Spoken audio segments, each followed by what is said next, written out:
Hola amigos y amigas, muy buenos días. Qué gusto que nos acompañen hoy con una transmisión en vivo de un tema de mucha trascendencia que ha generado bastante interés ciudadano, público, notorio, no solo a nivel internacional. Aquí en Costa Rica está teniendo una influencia directa la comunidad Terian. Vamos a hacer un análisis desde la sociología y para ello hoy invitamos al doctor Guillermo Acuña González, quien nos va a acompañar esta mañana para hacer este análisis. Les invitamos para que por favor se mantengan en línea. Dentro de muy pocos minutos vamos a iniciar con este análisis. Muy buenos días, bienvenidos y bienvenidas.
Muy posiblemente esta semana usted al abrir sus redes sociales habrá visto videos, noticias, fotos de personas que asumen actitudes, se identifican con animales como perros, gatos, zorros, incluso con animales extintos también.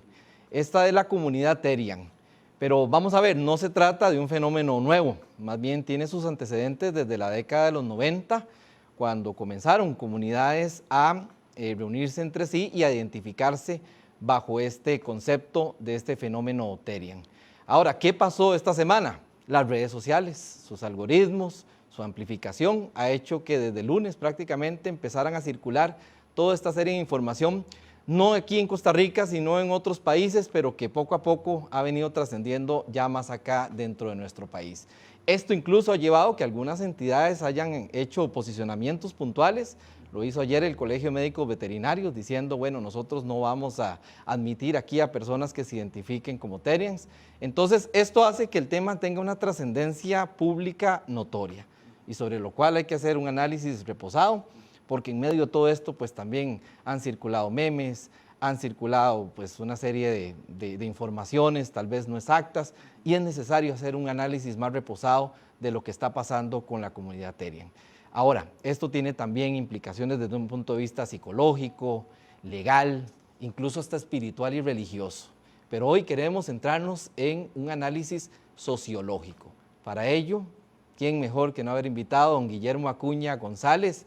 Él es doctor en Ciencias Sociales, él es el vicedecano de la Facultad de Ciencias Sociales de la Universidad Nacional y a quien le damos la más cordial bienvenida esta mañana a esta transmisión en vivo. Muy buenos días, don Guillermo. Buenos días, Guillermo. Gracias por la invitación. Saludo esta posibilidad de conversar con vos y con el auditorio desde este espacio, ¿verdad? Que es una vitrina, que es una tribuna que la Universidad Nacional tiene y le ofrece, digamos, a las audiencias para tratar de explicar y entender, ¿verdad? Justamente desde el campo de la sociología, este fenómeno que has encuadrado correctamente. Así es. Don Memo, digamos, disculpe que le diga don Memo, ya Para de la nada, confianza, ¿verdad? Estamos en confianza. Aquí surge una pregunta fundamental. ¿Qué tan preparadas están las sociedades cuando este tipo de situaciones que se hacen virales a través de las redes sociales comienzan a inundar nuestros celulares, se genera ese debate nacional, se hace noticia?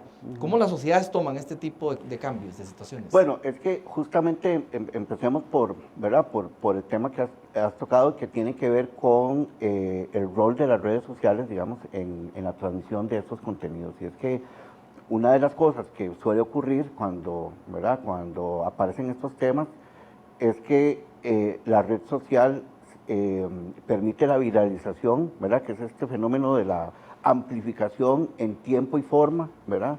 De ciertos contenidos. En menos de una hora, ¿verdad? Ya un tema puede estar posicionado, puede estar de alguna manera colocado, digamos, en varias audiencias y varias voces, varias polifonías, ¿verdad? El tema de las polifonías. Entonces, lo que suele ocurrir es que la viralización va acompañada generalmente del juicio de valor, ¿verdad? Y ahí hay un elemento, digamos, del discurso proveniente de redes sociales que se va viralizando también. Lo que se viraliza no es la explicación de lo que se está hablando, sino el juicio de valor alrededor de lo que se está hablando. Y creo que en este tema particular que venimos a conversar esta mañana, me parece que es importante, digamos, reconocerlo así, ¿verdad? No estamos de alguna manera preparados como sociedad, porque además se nos ha vuelto tan compleja la comprensión a ciertos fenómenos. Tengo la sensación de que esto ocurre, ¿verdad? Inclusive por la sobreinformación, ¿verdad? Por la saturación de información con la que contamos todos los días, ¿verdad? Y en todos los niveles. No estoy refiriendo solo al tema de redes sociales, medios de comunicación. Los espacios por donde transitamos, digamos, en las calles están saturadísimos de información.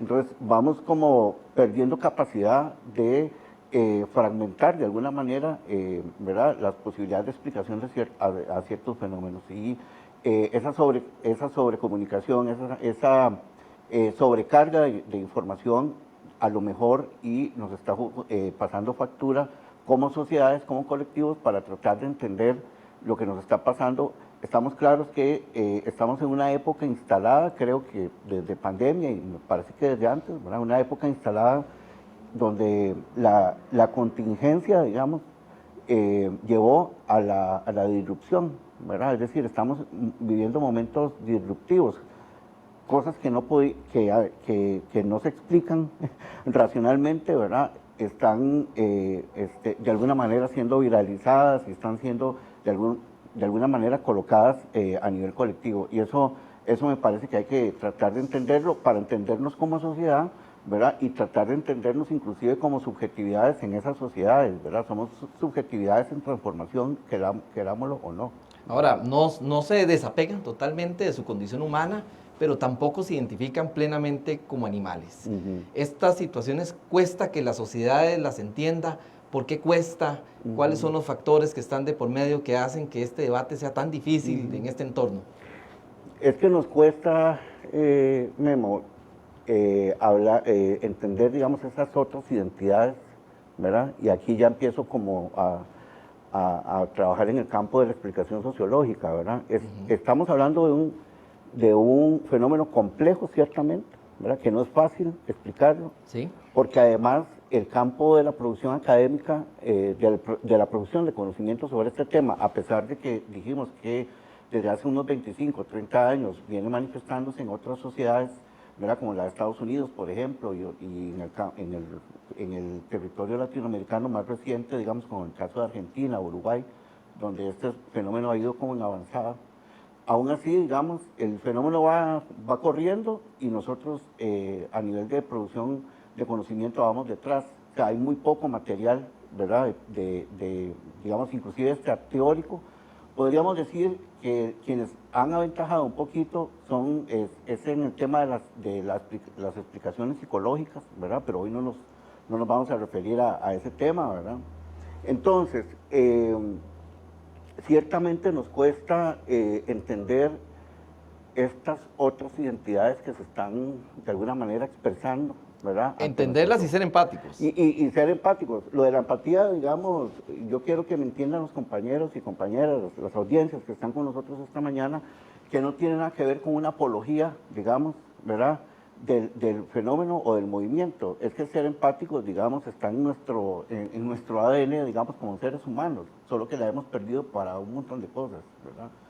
Y creo que es importante entenderlo así. Entonces, ¿qué pasa con esto de las identidades? Y esto, ¿verdad?, aprovechar un poquito para explicar que existen ¿verdad?, dos formas ¿Sí? de entender el fenómeno de las comunidades Therian. Uno que es del que estamos hablando, que es gente que se identifica con animales no humanos, y hay otra parte, ¿verdad?, llamada Other Skin, que se identifican con, Other Skin, que se identifican con animales mitológicos, ¿verdad?, que esa es otra corriente, que no la hemos visto acá, ¿verdad?, pero es un poco como para ir profundizando también en los distintos niveles. ¿Qué pasa con esto de las identidades? Que a mí me parece importante tratar de entenderlo. Estamos hablando, Memo, de identidades, digamos, de alguna manera alternativas, ¿verdad? Así se les pueden ir denominando. Y desde la explicación sociológica y filosófica hay dos elementos que me parece importante de reconocer. Por un lado, tenemos esta propuesta de explicación de esas identidades no estáticas planteada por la filósofa Judith Butler, ¿verdad?, que dice las identidades, y bueno, ella lo trabaja para el género, ¿verdad?, y dice las identidades son performativas en el sentido que se van construyendo. Aquí estamos frente a un fenómeno así, ¿verdad?, identidades que se van construyendo, que entran en el plano de las subjetividades también alternativas, y una segunda explicación desde el punto de vista identitario, que proviene de la sociología, es la que plantea Zygmunt Bauman, que dice estamos frente a procesos de construcción de identidades líquidas, ¿verdad? Y él lo planteaba así, estamos frente a este fenómeno porque las estructuras tradicionales que organizaban la vida cotidiana de las personas han entrado en crisis.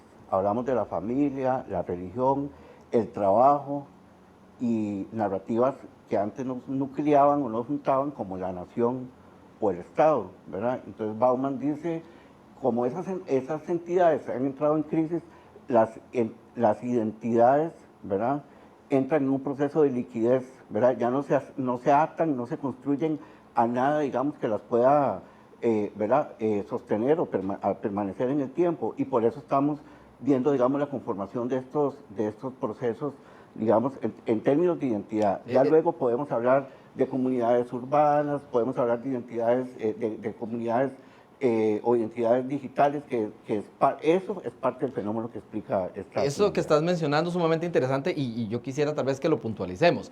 Estás diciendo con base en la teoría que estás explicando que lo que estamos viendo hoy, esta generación de identidades responde a una crisis que como sociedad venimos arrastrando en los ámbitos de familia, del Estado. ¿Es así? Sí, evidentemente estamos frente a una crisis de institucionalidad y una crisis, digamos, de narrativas que antes nos podían, digamos, mantener organizada la vida cotidiana y mantener organizado nuestro sistema mundo, ¿verdad?, por decirlo de alguna manera, y mantener organizada nuestra identidad más o menos prefijada, ¿verdad? Cuando estas narrativas entran en crisis, Estamos hablando ¿verdad? Estructuras tradicionales que sostenían nuestras sociedades, la familia que entra en crisis desde hace algunas décadas, ¿verdad? La religión también como estructura tradicional, ¿verdad? Pues obviamente no hay que ir muy lejos, ¿verdad? Estamos experimentando esos procesos de quiebre, ¿verdad? En las explicaciones religiosas para ciertos temas. El tema también de la crisis en el trabajo, ¿verdad? Que es una institución en sí, el trabajo, el mundo del trabajo, ¿verdad? Que ha sido de alguna manera desestructurado. ¿Por qué? Porque el Estado, digamos, ya no es empleador, ¿verdad? A nivel mundial. Y viene todo el tema, por ejemplo, de la informalización del trabajo, la crisis, por ejemplo, si la separamos por género, ¿verdad? Donde el tema, por ejemplo, el acceso de la mujer al mundo del trabajo se vuelve complicado, y cuando accesa resulta que lo hace con niveles de desigualdad, ¿verdad? Claros y que están ahí de alguna manera estudiados. O está todo el campo, digamos, de la crisis de los cuidados, ¿verdad? Que es otro tema también, ¿verdad? La crisis del cuidado como tal, ¿verdad? ¿En manos de quién está el cuidado a nivel global y cómo eso expresa, digamos, ciertas narrativas de crisis? Y igual el Estado, digamos, o la nación es un poco más esa idea más simbólica, digamos, de algo que nos hacía permanecer juntos, ¿verdad? Así es. Algo que y esto, de alguna manera, el que lo había trabajado es este sociólogo, ahorita me acuerdo el nombre, porque él tiene una propuesta muy interesante para analizar el quiebre de las narrativas, digamos, estas narrativas que nos nucleaban, ¿verdad? El Estado, la nación como una idea simbólica de mantenernos en un proyecto juntos, ¿verdad? Entonces, nos sentíamos identificados con eso que llamábamos nación, nos sentíamos incluidos. Se ha ido perdiendo Esas en cada una de sus áreas que se has han ido comentado. perdiendo, y por eso de alguna manera se empiezan a crear estas identidades líquidas de las que habla Bauman, y también de alguna manera las performatividades de las que habla Butler también. Estamos en vivo con el doctor Guillermo Acuña González, vicedecano de la Facultad de Ciencias Sociales de la Universidad Nacional, quien amablemente viene a darnos todo este contexto sociológico de la comunidad Terian. Estamos en vivo y invitamos a todas las personas que están conectadas a que también participen, pueden realizarnos preguntas. Ya por acá recibimos algunas, vamos a hacer las partes de este importante conversatorio. Tengo una duda con esto que estás mencionando de que el fenómeno responde a estos vacíos que se han generado a nivel del Estado y sus instituciones. Esto quiere decir, don Guillermo, que lo que estamos viendo ahora es algo que va a permanecer en nuestra sociedad. Tenemos que entender que como sociedad vamos a ver otras identidades, otras manifestaciones que rompen con la tradicional, o es algo pasajero, breve. Sí. ¿Cómo lo calificas? Sí, es que justamente, ¿verdad? Una de las anotaciones que había hecho para esta conversación tenía que ver con esto de tener cuidado con ¿verdad? La posible explicación esta que hay de que hay cosas que llegaron para quedarse, ¿verdad? Posiblemente estamos frente a un fenómeno que otros lo han catalogado, ¿verdad? Como una comunidad urbana, ¿verdad? Una identidad urbana como las que tuvimos en el pasado, ¿verdad? Y que también fueron objeto de análisis, objeto de juicios de valor, ¿verdad? Objeto de posibles explicaciones desde diversos campos de conocimiento, como el caso, ¿verdad? De una de las subculturas de las que recordaremos todos, por ejemplo, los jóvenes que se identificaban como emus, por ejemplo, ¿verdad?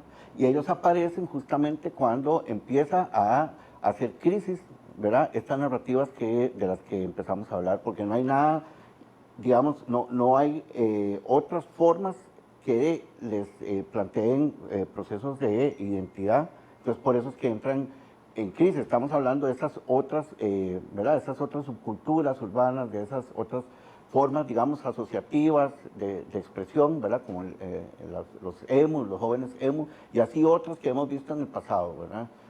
¿Qué ha pasado con ellos, verdad?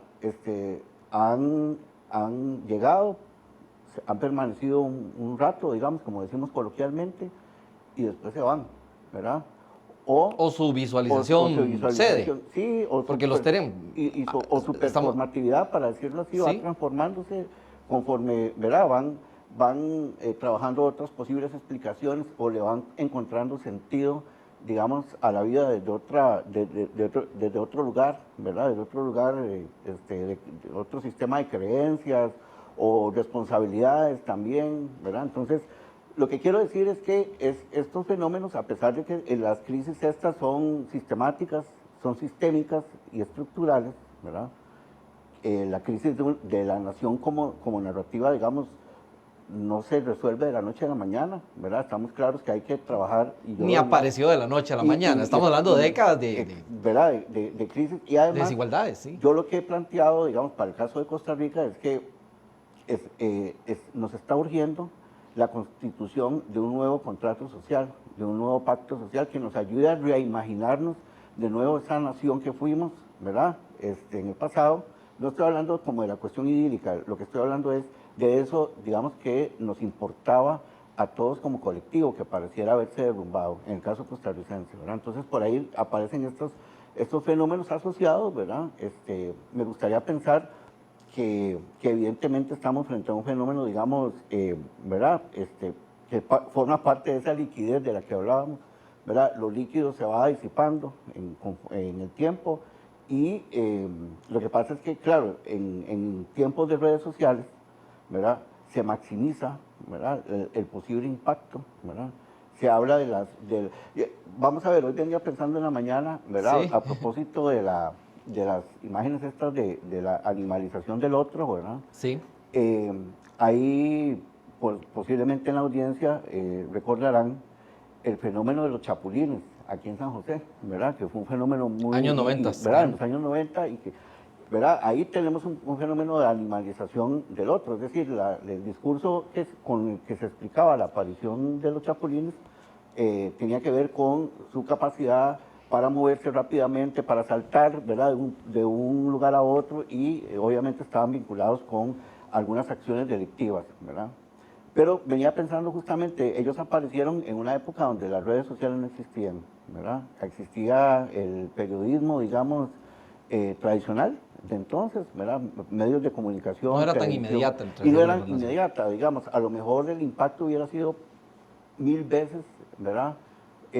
Más intenso en ese momento si hubieran aparecido, si hubiera estado las redes sociales. Lo que quiero decir es que con el tema de las redes sociales hay cosas que se maximizan, pueden salir de su contexto, ¿verdad? Explicativo, y es lo que ayuda, digamos, o lo que apoya, digamos, a plantear juicios de valor como los que hemos estado leyendo y escuchando en los últimos días. Y hablando de juicios de valor, ¿por qué, digamos, como sociedad actuamos? Porque uno ha visto más que todo un rechazo generalizado hacia este fenómeno. ¿Por qué actuamos con violencia, con odio, con ciertos juicios de valor cuando este tipo de identidades surgen en redes sociales? Oye, bueno, eso es una buena pregunta.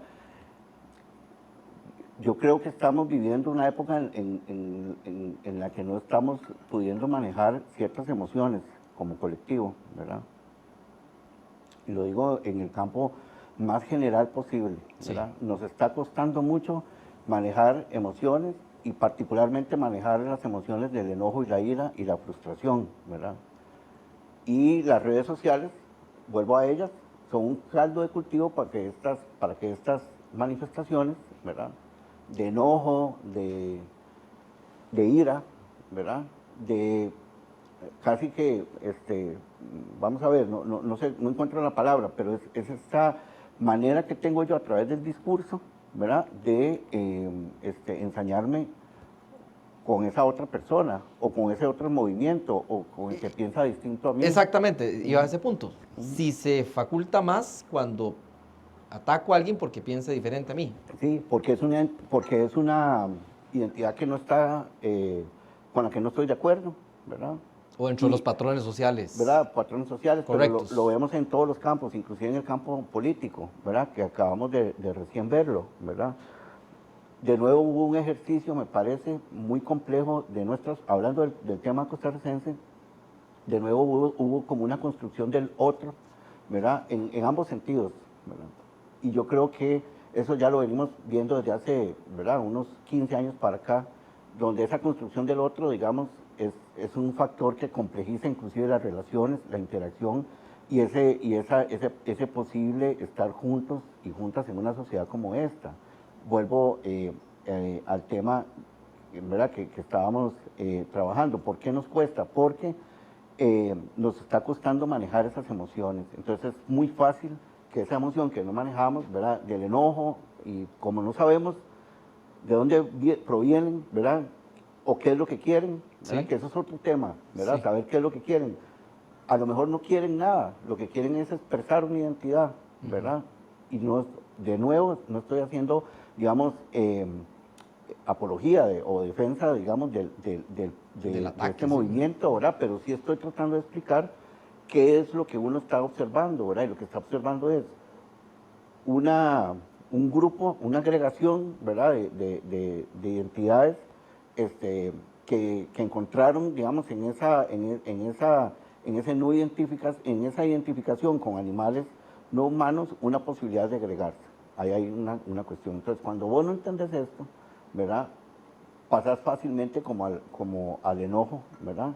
Y un poco como a la explicación primera, ¿verdad? Que posiblemente está en el campo de, ¿verdad? Son muchachos y muchachas sin ninguna educación, que posiblemente puede ser que entre el grupo haya personas así, no lo sabemos, porque hasta ahora no hay un estudio, digamos, ¿verdad? Vuelvo al tema del principio que planteaba sobre la escasa información académica. Hasta ahora lo que hay son algunos sondeos, inclusive algunas entrevistas que se han hecho a estas personas directamente en otros países, ¿verdad? Está empírico Sí, todavía está empírico, el digamos, tema. y es un campo de estudios en construcción, a eso me refiero. Don Guillermo, aquí Dime. Marisela Méndez nos hace una pregunta en esta transmisión en vivo. Dice, ¿es el fenómeno Terian una expresión más de la predominancia de la espectacularidad que la identidad la define el espectáculo del que se es parte? Ujú. Bueno, muy interesante porque hablábamos hace un rato del tema de las identidades performativas, ¿verdad? Que no están ubicadas en un solo escalón o en un solo espacio, en un solo sitio, ¿verdad? Que son identidades móviles de alguna manera, ¿verdad? Creo que el tema de la espectacularización, yo estoy de acuerdo, digamos, con ese argumento, porque hay un tema ¿verdad?, relacionado con la expresión pública Así de las hay una cosas, parte de eso ¿verdad? Hay entonces. una expresión pública. Sí, Estamos hablando de algo que se está moviendo en el plano de lo público, sí. ¿verdad? Que yo quería hacer como esa distinción, porque hay elementos privados o hay espacios no privados ahí donde no entramos, ¿verdad? Y ahí posiblemente podrían estar apareciendo otros fenómenos, ¿verdad? Pero estamos ante una relación privado-público, ¿verdad? En lo público aparece esto, aparece esta espectacularización, pero ahora, digamos, la pregunta que quería hacerle, Marisela, es ¿qué no es espectacularización ahora, verdad? Acabamos de ver un fenómeno como el del Super Bowl, por ejemplo, ¿verdad?, donde se espectacularizó inclusive el tema de una identidad como la identidad latinoamericana, ¿verdad? Y se llevó como al extremo de la industria cultural. Estamos hablando de otro tema, pero quería como hacer ese ejemplo, digamos, o incluir ese ejemplo en esta conversación a propósito de la pregunta que habla Marisela. Por eso digo yo que tratar de entender estos fenómenos, ¿verdad?, nos lleva como a explicarnos desde diferentes campos. Y aquí estamos pues usando algunas herramientas de la sociología para tratar de explicarnos, y estábamos con el tema de las identidades, ¿verdad?, que es un tema muy interesante. Sí, bueno, gracias a Marisela por la pregunta. Tenemos otra aquí de Miguel Colón. Dice, ¿está relacionado este fenómeno con la pérdida o crisis de identidad de los jóvenes o es un fenómeno aislado? Sí, a mí omití ese detalle, y es que una de las cosas que han pasado con justamente, digamos, la crisis, esta de la que hablábamos, ¿verdad?, de las estructuras tradicionales, ¿verdad?, ¿qué es lo que ha provocado en los sectores juveniles, no solo de este país, sino a nivel mundial? Y es que, digamos, su referencia de futuro se acortó, ¿verdad? Digamos, el joven de ahora, el joven que está ubicado en una edad entre los 10, 20 años, 25 años, ubiquémoslo ahí, ¿verdad?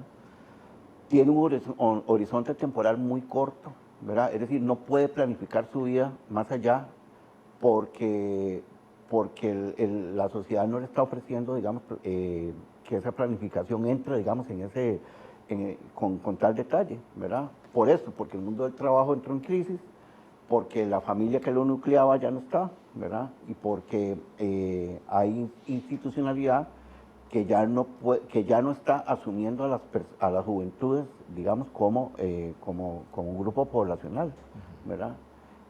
Por eso es que hay otras identidades, ¿verdad?, que los acuerpan. Siempre como seres humanos vamos a buscar estar en comunidad o en grupo con algo.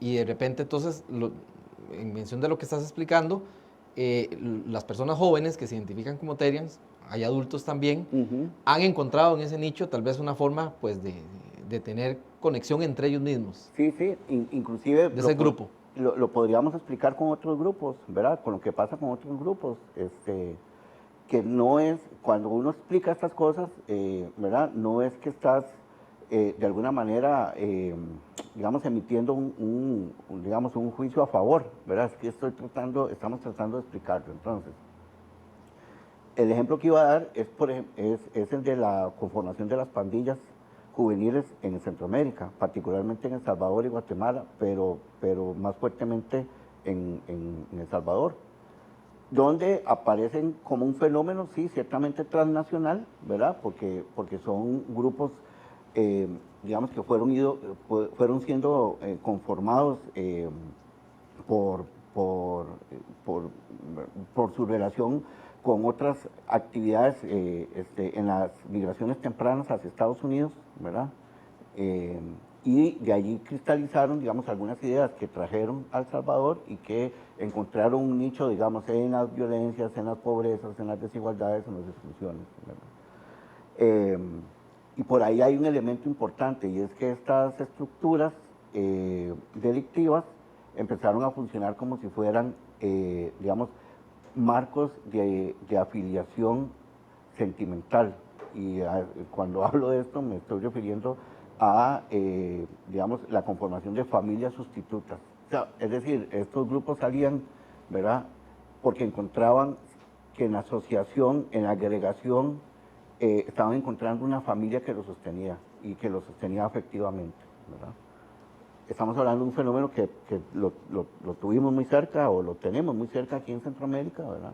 Y que de repente podríamos estar ante un escenario parecido en Costa Rica, ¿verdad? Por todas las luces que se vienen encendiendo con relación a la exclusión educativa, con relación al tema del empleo o empleabilidad para las personas jóvenes, con relación a la crisis de la familia como estructura tradicional. Sí, que ¿verdad? son todos los aspectos Sí. que has Entonces, mencionado. de lo que estamos hablando hoy, representa, digamos, parte de un fenómeno, me parece a mí, mucho más amplio a nivel social y ¿verdad?, que lo estamos tratando de explicar a nivel sociológico. Don Guillermo, ¿cuándo se rompe ese límite entre la libertad subjetiva, voluntaria, de una persona, de un grupo de personas por ser parte de la comunidad Terian, y cuándo se convierte ya en un tema de preocupación social?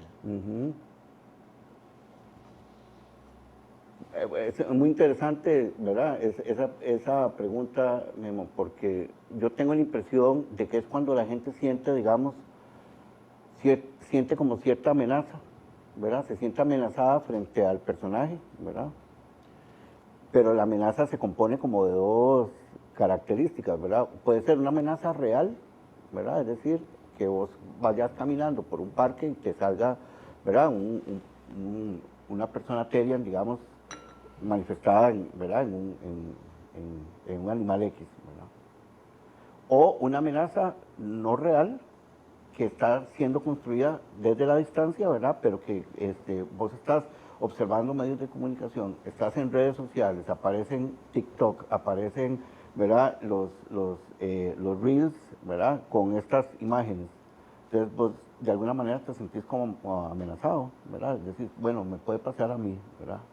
Entonces, esa diferencia de la que vos hablas tiene que ver justamente, digamos, con el sentido de amenaza, que puede ser real o puede ser una amenaza a distancia, digamos. Pero es que ya, digamos, que existan instituciones como el Colegio de Médicos Veterinarios que haga un pronunciamiento, uno dice, bueno, es que ya trascendió, Sí. ya pasó del morbo de repente, lo que generan las redes sociales, los videos, ya estamos hablando de cómo la institucionalidad ya en Costa Rica ya se está manifestando, pronunciando al respecto. Sí, sí, y bueno, me parece muy interesante, ¿verdad? En términos de preocupación, porque la otra cara hubiera sido, digamos, que, ¿verdad? Que no hubiera, ¿verdad? Reacción frente a estas cosas, ¿verdad? Y que los dejáramos pasar. No es dejarlos pasar, digamos, es tratar de entenderlos y tratar de explicarnos, ¿verdad? En la medida de lo posible, por qué aparecen, por qué están expresando lo que están expresando y tratar de entender, ¿verdad? Bajo la lógica de que, y esto lo quería plantear, ¿verdad? Bajo la lógica de que hay límites, hay normativas, ¿verdad? Y ¿verdad? Hay campos en los cuales todos tenemos que actuar, ¿verdad? Porque estamos digamos, ahí sí que contrato social, ¿verdad? Que nos hace respetar ciertas normas de convivencia, ciertos límites, ¿verdad? A lo que es la libertad individual y las libertades colectivas también. Y eso me parece que hay que plantearlo así, ¿verdad? Lo quería decir desde ese punto de vista porque de repente la gente podrá sentir, ¿verdad? Que explicarnos ese fenómeno nos hace, digamos, de alguna manera, ¿verdad? Estar de acuerdo con él. Podríamos estar de acuerdo en la explicación que estamos dando, ¿verdad? Que es una explicación desde el punto de vista de la teoría sociológica que explica varias cosas relacionadas, ¿verdad? Y nos está ayudando como a explicarlo, pero ciertamente creemos también en el tema de los límites los límites que impone, digamos, la normativa. Quiero decir que lo otro, digamos, ¿verdad? En lo que estoy como en desacuerdo es en entrar fácilmente como en la provocación, ¿verdad? He visto, digamos, varios mensajes en redes sociales sobre este tema, ¿verdad? Inclusive planteando ciertos escenarios de violencia en contra de estas personas, ¿verdad? Una de las explicaciones que me encontré estos días, ¿verdad? Es que en términos generales suelen ser personas no violentas, ¿verdad? Solo que cuando asumen ciertos rasgos identitarios, ¿verdad? Posiblemente entran como asumen esa identidad, ¿verdad? Y si se sienten amenazados y amenazadas, entonces pasan al otro plano. Eso es lo que he escuchado y lo que he leído en algún material que estuve revisando, ¿verdad? Pero, digamos, eso no implica que del otro lado, es decir, que la gente, digamos, que se está sintiendo de alguna manera, digamos, en riesgo, ¿verdad?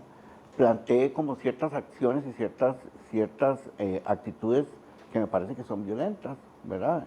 Hoy leí una de ellas que cuando la leí yo pensé como en las irracionalidades que estamos cayendo, ¿verdad? Sí. Y es que están llamando, por ejemplo, una campaña de castración de los Therians, ¿verdad? Wow, ok. Y eso me parece que ya entra en el campo de lo, ¿verdad? Del discurso, de la narrativa violenta, del discurso un poco, ¿verdad?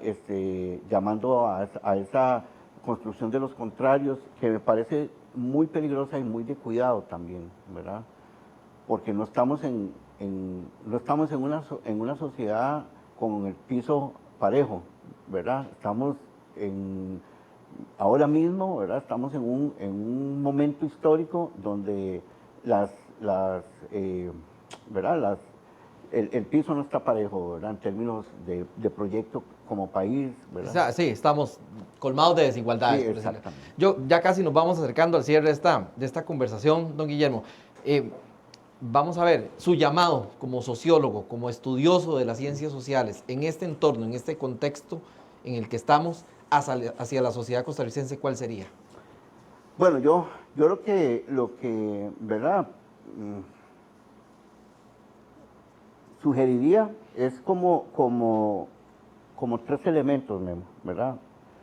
Me parece que hay que estimular una observación más crítica de estos temas y observación, digamos, en todos los planos, no solo lo que vemos intermediados por las redes sociales, sino en el plano propiamente, digamos, de lo físico. Es decir, que cuando nos encontremos con estas expresiones, ¿verdad?, estimulemos como cierta observación crítica para tratar de entender, ¿verdad?, qué es lo que hay del otro lado.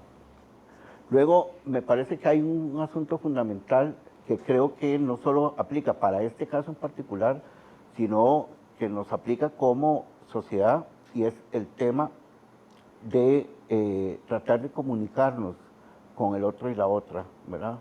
Que es un ejercicio que hemos perdido como sociedad, ¿verdad? Yo le he venido también planteando, hace rato dejamos de hablarnos, ¿verdad? Entonces, no nos hablamos. Hay que recuperar ese diálogo. ¿Y esa escucha? Sí, no nos escuchamos, hay polifonías, resulta que empezamos a hablar y nos hablamos todos unos encima de otros, ¿verdad? Y por eso no entendemos lo que estamos diciendo en términos sociales, ¿verdad? Sí, aquí, bueno, en esta transmisión en vivo tenemos participación activa de los usuarios. Esa es la idea, justamente generar este debate porque en este entorno tenemos mucho más preguntas que respuestas Sí. y certezas realmente. Sí. Por ejemplo, Pablo Cordero Macuí dice, estamos ante una expresión creativa de la identidad o ante un síntoma que necesita acompañamiento profesional. Uh-huh. Bueno, entramos ya, un poco en el campo de la psicología de la también. psicología. Lo segundo, digamos, a mí me gustaría dejárselo como al tema de los psicólogos, ¿verdad? Que son como los que podrían estarnos explicando otras cosas, ¿verdad?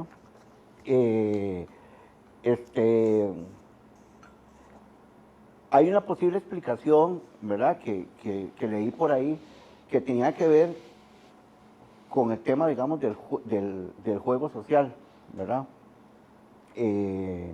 Posiblemente sí, sea parte, digamos, ¿verdad? Su razón o su naturaleza tengan que ver como con ese tema del juego, ¿verdad?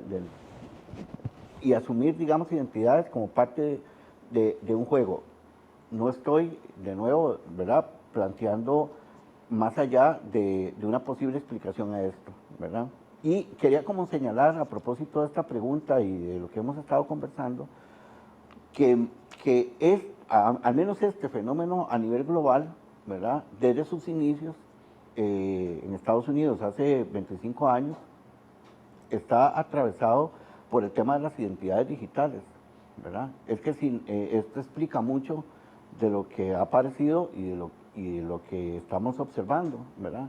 Identidades digitales que estuvieron marcadas primero por el desarrollo de Internet y ahora muy fuertemente asociadas al tema de las redes sociales y la viralización, ¿verdad? Eso explica mucho de por qué tenemos, digamos, esa irrupción ahora, ¿verdad? Porque hay gente que dice, ¿y por qué ahora? Bueno, porque es una posible, digamos, distorsión o distracción frente a otros temas. Bueno, no lo sé, habría que profundizar un poquito en si hay ahora otros distractores, ¿verdad?, claro, que sí, están operando, que entran en el plano de ¿verdad?, de la significación de lo político, ¿verdad?, el tema de los procesos sociales o macrosociales que hemos estado observando, ¿verdad?, en los últimos años, pero particularmente me parece a mí que desde el año pasado entramos como en un ejercicio a nivel civilizatorio donde ¿verdad? Estamos como en estos temas de los contrarios, sí, ¿verdad? El tema de las guerras, por ejemplo, los exterminios, el genocidio en Gaza, ¿verdad? de factores sociales, geopolíticos Sí, sobre el cual estamos inmersos todos. Sí. No podemos desapegarnos, digamos, del tema de la influencia que tienen las redes sociales y su viralización. Podría ocurrir, desde un punto de vista sociológico, que muchas personas, porque lo que he leído también de la comunidad Terian, tienen una identificación genuina o plena con algunos animales, podría ocurrir que también exista un efecto contagio social y que algunas personas se identifiquen Terian sin necesariamente entender de qué se trata o tener esa identificación plena y simplemente lo hacen por ese factor de viralización, de espectacularidad que hablaba una de las usuarias. ¿Podría ocurrir? Sí, porque ciertamente estamos frente a una expresión, ¿verdad? Estamos frente a una práctica de expresión colectiva y pública, ¿verdad? Y que de alguna manera refleja algunas algunos temas asociados con la relación entre el ser humano, digamos, y el animal, ¿verdad? Quizás nos ha faltado como sociedad una discusión mucho más amplia sobre esa relación, porque a mí me gustaría, digamos, señalar algo que he pensado al inverso, tal vez sea muy polémico lo que voy a decir, ¿verdad? Con mucho, ¿verdad? Con mucho cuidado Claro. esto que voy a decir, pero por ejemplo, habría que hacerse preguntas sobre la humanización de los animales, ¿verdad? Es decir, ¿qué implica que una persona, digamos, decida sobre un animal X, ¿verdad? Vestirlo, por ejemplo, o que asuma rasgos, ¿verdad? Ciertos rasgos, digamos, humanos, ¿verdad? Es una pregunta que siempre he tenido, ¿verdad? Pero habrá otras preguntas, ¿verdad? No, Incluso legales, habría- sanitarias, Sí, inclusive, digamos, de todo índole. yo estoy clarísimo que eso tiene que ver con la transición demográfica que estamos experimentando en sociedades como las nuestras, ¿verdad? Donde, digamos, los matrimonios están decidiendo tener menos hijos, ¿verdad? Y están encontrando en las mascotas de compañía algún acercamiento, digamos, con ese tema ¿verdad? De la socialización y la crianza, ¿verdad? Un dato, una nota al pie de página sobre esto. Me gustaría que buscaran, ¿verdad? En estas plataformas de películas y estas cosas, una serie muy, muy interesante, divertida, con mucho humor, pero muy crítica sobre esta relación entre el ser humano y el animal, que se llama así, Animal, ¿verdad? Es una serie española y es sobre un veterinario que llega a un pueblo X a trabajar son como 6 o 7 capítulos y me gustaría que la gente lo buscara porque definitivamente, digamos, responde a algunas de estas preguntas e inquietudes, ¿verdad? Que es parte de este ejercicio de comunicación, bueno, de intercambio. Ha estado realmente interesante porque uno ve que las personas tienen dudas muy genuinas que a veces uno no se las hace, pero ya cuando las ve uno dice, bueno, sí. Por ejemplo, Blanca Barahona nos pregunta si se autoperciben como Terians, ¿es válido pensar que no se sienten a gusto como humanos?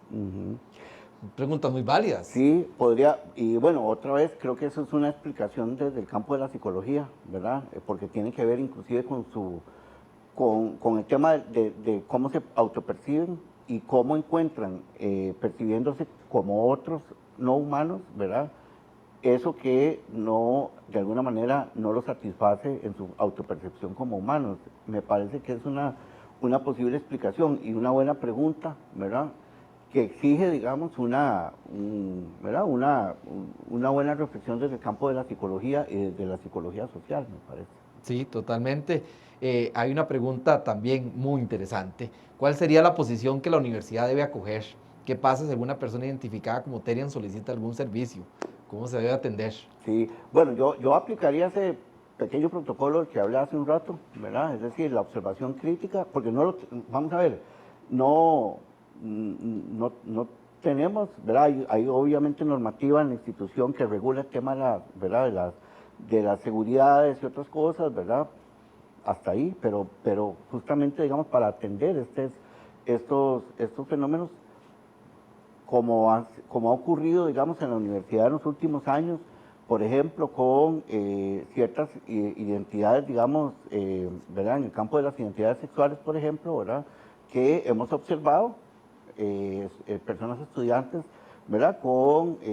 Digamos, con vestimentas, ¿verdad? Y con otras cuestiones que los identifican con una identidad, digamos, distinta a la suya en términos ¿verdad? Genéricos.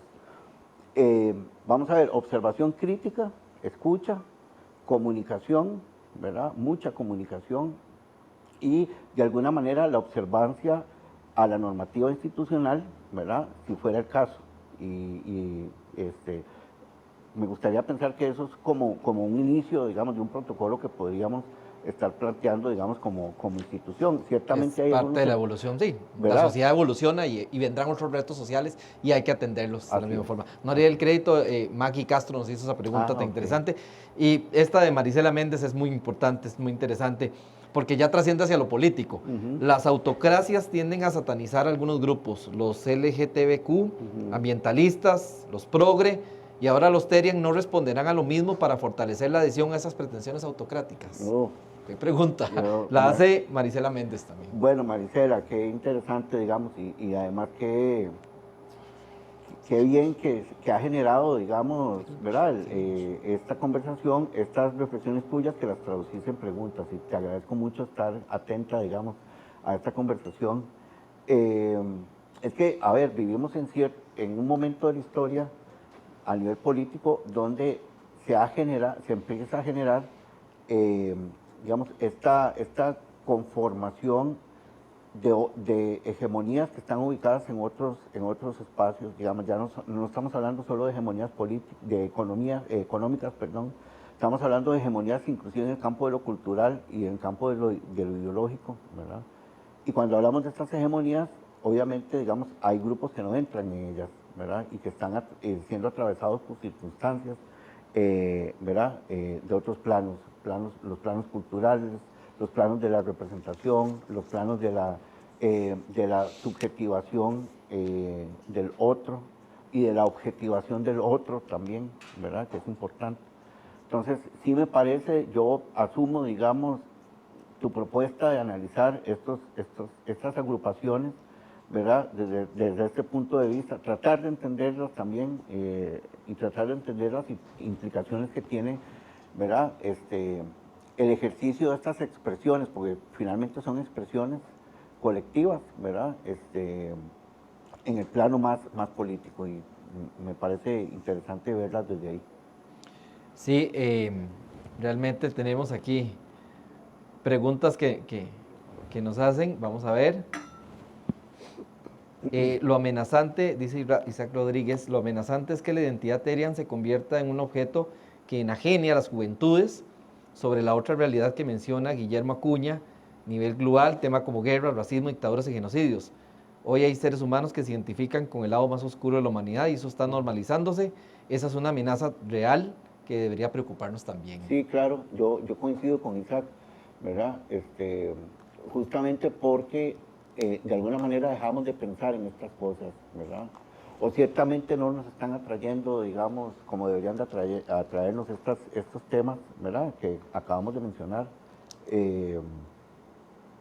No sé por qué razón, por ejemplo, en una sociedad como la nuestra no se habla de la resistencia cultural y civil que en varios pueblos estadounidenses se está produciendo frente a las autoridades migratorias en Estados Unidos, frente al ICE, ¿verdad? Claro. Hay comunidades que están en resistencia permanente 24/7, ¿verdad? Es. Hay iglesias, espacios sociales, civiles, orientados a la defensa y denuncia de estas, voy a decirlo así, atrocidades que está cometiendo, digamos, la entidad migratoria estadounidense en su afán de trabajar operativos para cazar migrantes, porque eso es lo que han estado haciendo en Estados Unidos, cazando migrantes, no importa si son niños o niñas, no importa si son personas adultas mayores, no importa si tienen alguna discapacidad, no importa nada, ¿verdad? Entonces, por ejemplo, eso ha estado ocurriendo desde el año pasado, ya este año tuvimos, ¿verdad?, el asesinato de 2 personas estadounidenses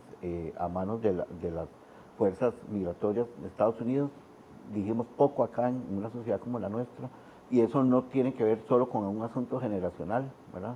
Es que de nuevo voy, ¿verdad? La sobreinformación, la saturación está produciendo que no estemos priorizando realmente algunas temáticas que nos deberían de importar como sociedad, ¿verdad? Estamos entrando como en el campo de lo sobreexpuesto, digamos, del discurso, ¿verdad? Que nos mantiene atados de alguna manera sin ejercer campos reflexivos, que eso es lo que sí me parece que está ocurriendo en términos generales, no solamente con las juventudes, ¿verdad? No podemos perdernos entre la ola o la avalancha de información. Tenemos que tener un momento de serenidad, de reflexión de lo que está pasando también, ¿verdad? Eso es claro.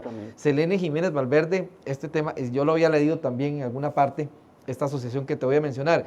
El boom de este tema ha sido un pánico moral prefabricado, otra forma de discurso de odio y de manipular desde la religión y la ultraderecha. Argentina busca opacar las noticias de las huelgas nacidas por la jornada de 12 horas que acaban de aprobar. Interesantísimo, porque recientemente Argentina está viviendo un momento social convulso, también fomentado a raíz de esta ley que se acaba de aprobar en el Senado, que cambia la forma en que se regula el trabajo, y surge en Argentina también este fenómeno en los países del Cono Sur. Puede haber una asociación. Una asociación, claro, y me gustaría enfatizar esto que ha planteado Selene, ¿verdad? Que no lo había vuelto a escuchar como concepto, y me parece muy interesante, ¿verdad? Que es todo el tema de la generación de pánico moral, ¿verdad? El pánico moral es justamente la construcción de los contrarios, ¿verdad? Con una sistematicidad tal que los vuelve contrarios, ciertamente, ¿verdad? Los vuelve enemigos. Y en Costa Rica hemos tenido episodios de pánico moral en los últimos 30, 40 años, ¿verdad? Para varios grupos, varias agrupaciones, particularmente relacionadas con culturas juveniles, ¿verdad? Que es muy, muy interesante, ¿verdad? El fenómeno lo tuvimos con los skinheads, por ejemplo, ¿verdad? En los años 90, lo tuvimos con los rockeros, también en esa década. O sea, hemos tenido varios episodios, bueno, inclusive yo podría decir que hasta el tema cómo se trabajó o se abordó socialmente la situación de los denominados chapulines, entre comillas, ¿verdad? Fue orientado, digamos, a crear un pánico moral, porque inclusive la gente pensaba que no podía ir a San José, ¿verdad? Y eso no era tan cierto, era pues una manifestación grupal, ¿verdad? Que aparecía ahí de vez en cuando. Y bueno, ciertamente, Selene, ¿verdad? Hay un material para pensar sobre cómo el ascenso de los fascismos, digamos, y de las derechas, ¿verdad? Están generando estos procesos, digamos, de construcción de narrativas y de construcción de contrarios que a lo mejor habría que empezar como a detallar, ¿verdad? En un programa inclusive ¿verdad? De contradiscurso, ¿verdad? Como para entrarle a esos discursos hegemónicos, ¿verdad? Tratando de ¿verdad? Volcarles esa lógica en la que han entrado. Uno de los discursos más radicales que hemos tenido del año pasado para acá es el discurso antiinmigrante, por ejemplo, ¿verdad? Que ha sido justamente construido en países como Estados Unidos, pero que también han sido asumidos en otros espacios nacionales, ¿verdad? Y eso me parece crítico, ¿verdad? ¿Vos considerás que el hecho de que, por lo menos visualmente, se vea personas jóvenes que asumen esta identidad Terian, hace que se profundice la estigmatización sobre la población joven a nivel social? Sí, sí, y está muy relacionado, ¿verdad? Por ejemplo, una de las cosas de las que se discutió ahora en las recién pasadas elecciones, ¿verdad? Nacionales aquí en Costa Rica era, digamos, como que se le colocaba al joven cierto desinterés o cierta desidia política, ¿verdad? Y en una conversación que tuve con una colega socióloga joven, ¿verdad? Ella me decía, no, es que hay que encontrar explicación en las condiciones materiales, emocionales y subjetivas de las juventudes en Costa Rica. ¿Qué es lo que está pasando con ellas, verdad? El Estado de la Nación, el Estado de la Educación el año pasado fue claro en esto, ¿verdad? Vivimos una crisis absoluta de las enseñanzas y los aprendizajes, pero particularmente de las enseñanzas, ¿verdad? Como que nos fuimos volcados a otros fenómenos, ¿verdad? Educativos, dejamos lo esencial y esta subjetividad joven entró en crisis ciertamente, ¿verdad? Y lo otro es que le pedimos a esa subjetividad que asuma una responsabilidad que a lo mejor, digamos, para la cual a lo mejor no está preparada, ¿verdad? Por todas estas crisis de las que hemos estado hablando. Así es. Entonces, cuando vemos una expresión así, ¿verdad? Habría que preguntarse qué es lo que está pasando con el sector juventudes en términos generales y plurales, por eso hablo de juventudes, ¿verdad? En un país como Costa Rica, y habría que hablar con ellos, ¿verdad? Muchos de ellos no se sintieron representados en ninguna propuesta política de cara a las elecciones recién pasadas, no se están sintiendo incluidos como parte de una sociedad que no los volvió a ver, ¿verdad? Y ni en términos de empleo, ni en términos de acceso a servicios y otra serie de factores que están de alguna manera complejizando su desarrollo. Claro. Son jóvenes que necesitan voz, necesitan ser escuchados y por supuesto manifestaciones como estas lo dejan claro. Lucecita Soto, muchas gracias por este análisis sociológico de gran profundidad. Para evitar caer en repudio u odio como reacción, es necesario complementar con elementos psicológicos. Gracias, don Memo, por sus aportes. Bueno, yo creo que ese ha sido el objetivo de esta conversación que hemos tenido esta mañana alrededor de este tema. Tal vez para recapitular, yo quisiera centrarme en 4 mensajes centrales que has mencionado, ¿verdad? Lo primero, estamos respondiendo, o este fenómeno se responde a un vacío social que se ha visto a través de las instituciones, su desacreditación, tanto del Estado como en sus distintos ámbitos. Por otro lado, no podemos negar que el fenómeno está presente, pero que también otras manifestaciones puedan presentarse a futuro, puede ocurrir también. Lo otro, mantener como sociedad una observación crítica ante lo que está sucediendo. Me llama mucho la atención esa frase porque es una frase que llama también al respeto, a una visión objetiva de lo que ocurre, no tomar decisiones de buenas a primeras, informarnos mejor, seguir atentos a lo que está pasando. Y bueno, estos son 3 puntos los que quería evidenciar de lo que has mencionado. No sé, algún cierre que quieras hacer. Yo sé que estamos sobre la línea de que esto evoluciona y quizás mientras estemos hablando, ahorita estén pasando otras cosas que no sabemos, pero algún mensaje de cierre que quieras compartir, que quede en la mente de las personas que nos han acompañado en esta conversación y que es importante manifestar. Bueno, digamos, para este y otros temas, ¿verdad?, en los que he venido como pensando, a mí me gusta mucho sugerir que tengamos la posibilidad de pausar como sociedad, ¿verdad?, de detenernos. Yo uso mucho la idea del reseteo, ¿verdad? Resetearnos, porque lo que ha pasado es que el espacio y el tiempo se nos ha cortado mucho, ¿verdad? Esta intensidad con la que vivimos ahora no nos permite, inclusive no nos permite hasta hacer el ejercicio consciente de la respiración, ¿verdad? Lo digo sin conocimiento de las técnicas, ¿verdad?, que utilizan los especialistas en esos temas, ¿verdad?, para relajar, para respirar, para tomar distancia, ¿verdad? Y resulta que respirar y tomar distancia ciertamente nos hace acercarnos a estas cosas con una mayor visión crítica, ¿verdad? Entonces,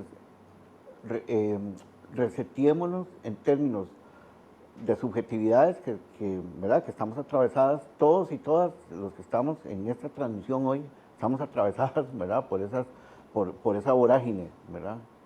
Y claro, uno dice, bueno, ¿en qué momento lo hago? ¿Verdad? ¿En qué momento me apago? ¿Verdad? Pero es que nunca nos apagamos.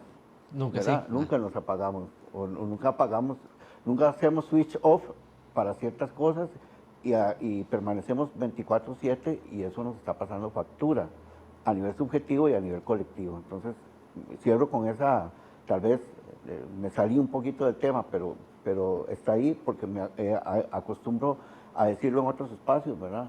Tomemos distancia, respiremos, inclusive planteémonos ciertas consideraciones sobre el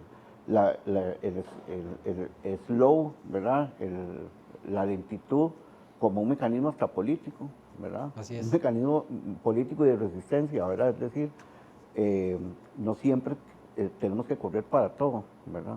Entonces, me parece que por ahí podría ir una sugerencia muy cariñosa para todos y todas.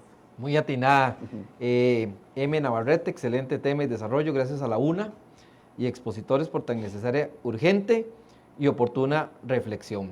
Queremos agradecerles a todos y cada uno de ustedes. De antemano me disculpo por si habrá algún comentario o pregunta que no hayamos hecho en vivo. Realmente hemos tenido muy buena recepción y muy buenas preguntas también bueno, que la ciudadanía se está haciendo en este momento de este tema que es tema de conversación en todos los espacios sociales. La Universidad Nacional, la Universidad Necesaria, las universidades públicas, estamos llamados a liderar las conversaciones de los temas que aquejan o se discuten y que afectan a la sociedad como tal. Y aquí estamos de frente, pues, tratando de hacer este diagnóstico de una forma objetiva, en un marco de respeto y aportando elementos que un experto como don Guillermo Acuña nos ha traído esta mañana.